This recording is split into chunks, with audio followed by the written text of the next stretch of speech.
All right, guys, we are kicking off a new series on this channel. It is called The Buyer's Perspective. This series is dedicated to helping CPG sales reps build very strong relationships with their buyers that actually convert to sales. With this first episode, we're going to kick off a little mini series within this series within a series, and it's going to be focused on email communication. We're going to start with subject line and go through to follow up and how these components work between you and your buyer. So if you're new here and you don't know me, my name is Robert. I was a category manager at New Seasons Market for 8 years and been in retail for over 20. And since I left New Seasons not too long ago, I've been really focused on helping sales reps build those strong relationships with the buyers. And I do it all from a buyer's perspective. I've sat in the desk. I know what we see that we like, what we see that we don't like, what frustrates us, what makes us have these strong relationships, and what can actually convert a relationship into sales. So, with all of that said, let's jump into email communication. This first week, like I said, is going to be about subject lines. So let's get into it. Subject lines are the gateway into the buyer's workflow. And what I mean by that is that just like anybody, when you open up your inbox, you start looking through and you start skimming. You kind of see what in the subject lines, what's high priority, low priority, what can I wait on, what can I action on right now, etc. I want to break it down for you from a buyer's perspective that really keeps it very simple and clear to understand, but also with this context for you, it should help you just have a level set understanding of where your ask might be in the buyer's priority and to ensure that you're always putting your best foot forward when you have a subject line. You want to always create an easy path for your buyer. If you create any moment in the buyer's workflow that slows them down or makes them pause, reflect, have to reread information, whatever it may be, that's what I like to call operational friction. Operational friction can be one of the biggest strains on a relationship between a buyer and a sales rep. So it's going to be a big focus on everything that we talk about, but specifically here with subject lines. If you slow the buyer down, they're unsure of what you are looking at, then that can really cause a problem in how they get your work or your ask into the workflow. So let's break it down. Like, really, first of all, what does it really look like for a buyer when they're sorting through their email?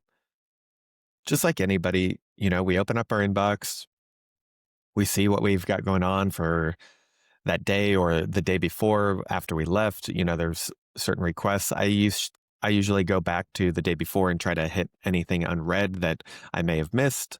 And during that time, I'm really bucketing these items out into 4 different buckets. And they're pretty high level. It's not going to be this way for every buyer specifically, but generally speaking, they're going to prioritize using these different types of buckets in their own way. The first one is things that are easy to deal with.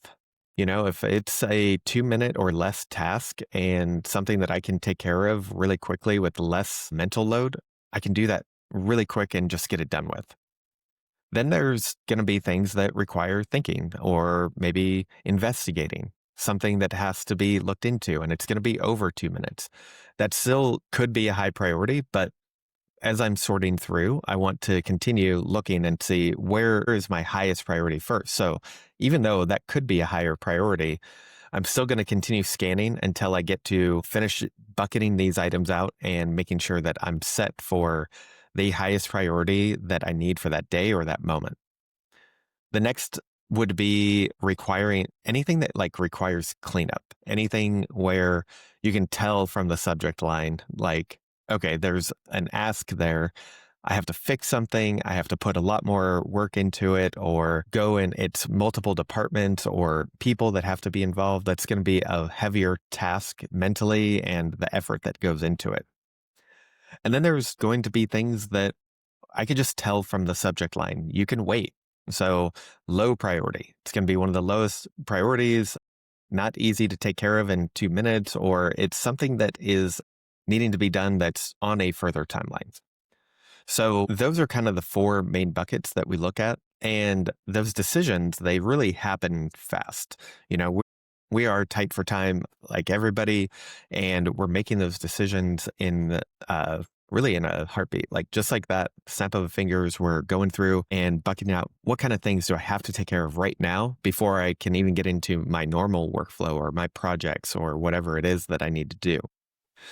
So the key thing to remember here is that really the emails with that feeling that they're going to be easy to move forward with, they have 2 minutes or less of an action.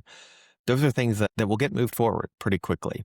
And then there's going to be emails that just feel like there's a heavy effort. They're going to get pushed off unless it's like a really high priority or there's an urgency behind it that has to happen.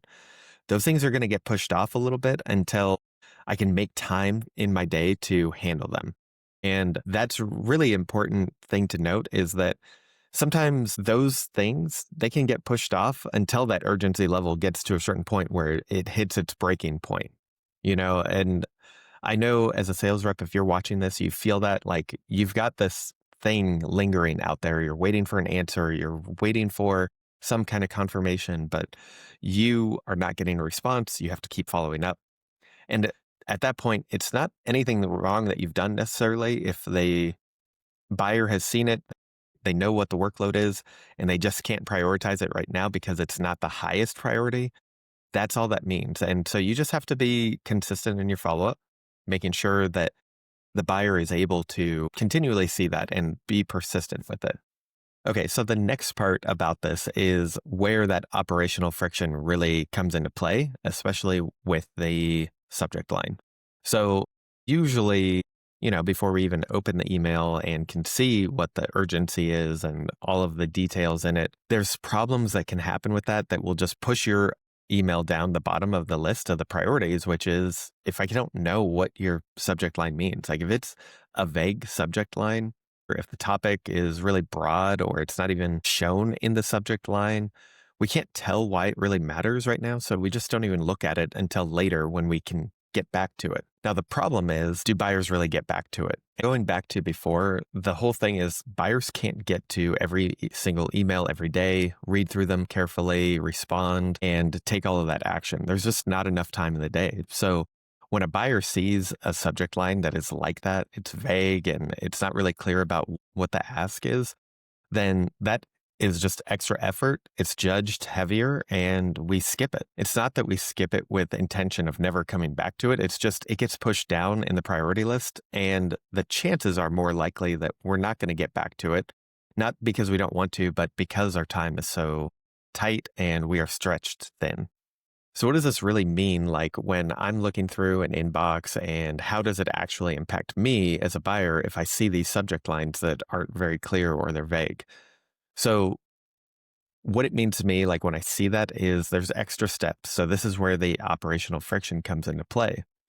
I have to open up the email to figure it out. I have to read it, interpret it, figure out if it is urgent or not. And all of that just slows down the process. It could only be an extra 30 seconds. It could be an extra 2 minutes, 5 minutes, depending on what that email is. But the problem is for me as a buyer, I see that subject line and realize that I don't know what I'm getting into. It could be that 30-second thing that I could figure out really quick, or it could be 5 minutes. And again, the subject line being vague doesn't give me any insight into what I'm getting into. So immediately it just gets pushed down to the bottom of the list unless there is something clear that calls out that there is something urgent or a priority that I need to focus on. So what we need to remember is that when we have the strong communication foundation, especially around email and subject lines, that means it makes it easier for the buyer to do their job. And that can be, that I can quickly tell what the email is about, what is actually in front of me, and whether it needs attention right now or if it can be prioritized later. Now, the important thing about this is that even if you have, no matter where you are at on the spectrum, if it's a urgent item or if it's not, the subject line just builds trust quietly. Like when you set the buyer up to reduce that time that they have to figure out what is going on, what is this email about? What kind of effort do I have to put in? Is it priority or is it not? All of that just quietly in the background builds this trust between you and the buyer. And it's never really talked about. So I think it's really important to call out that as you get better at that, as you continue to do that, it compounds over time and it just builds this strong foundation of trust between you and the buyer that can really take your relationship to the next level because there's lots of stages to this. And again, just starting with a good foundation is going to set you up for a long-term success in converting that trust into sales. All right. So one thing I want to offer for you this week is just a chance to take this information, go back to your own experience and see how it compares. Go back into maybe some of your recent emails to buyers and just pay attention to how quickly could a buyer understand what your email is about just by scanning through as a subject line. If they were not to open your email, are they able to tell what is really happening in the content of the email? And I'll just say this one thing. If it's not clear immediately, then you already have friction happening. And that's where you have some opportunity to reduce that. All right, guys, that's wrapping up this first episode of the mini series about email communication and specifically subject lines. Looking ahead, we're going to get into this again. It's a 4-part series for this month about email communication. We'll talk through about how to actually draft or format your email for excellence and how to follow up correctly so that you stay consistent without frustrating your buyer. And if you didn't know, we actually have a private community as well called Astra CPG. In there, we will be breaking down these series even further. We'll be giving more actionable tips with the details of how to structure your subject line, how to format fully into your email, etc. And these will be continued lessons as we move through the year and go month by month in these different series. If you are a sales rep and you're looking for a better way to build that relationship with your buyer, this is the place for you to be. And you get to connect with other sales reps that are going through the same things. We get to practice pitching together. We get to get on these calls and connect, and we help each other through these problems so that everybody in the group can raise to a higher standard. I would really love to have you there, but hit me up if you have any questions, and I'm happy to talk through it with you and make sure that it's a good fit before we get started. All right, guys, thanks for watching, and don't forget to hit the subscribe button so that you can check out the next episode in the series. And as we go throughout the year, we're going to continue doing this more and more. Peace.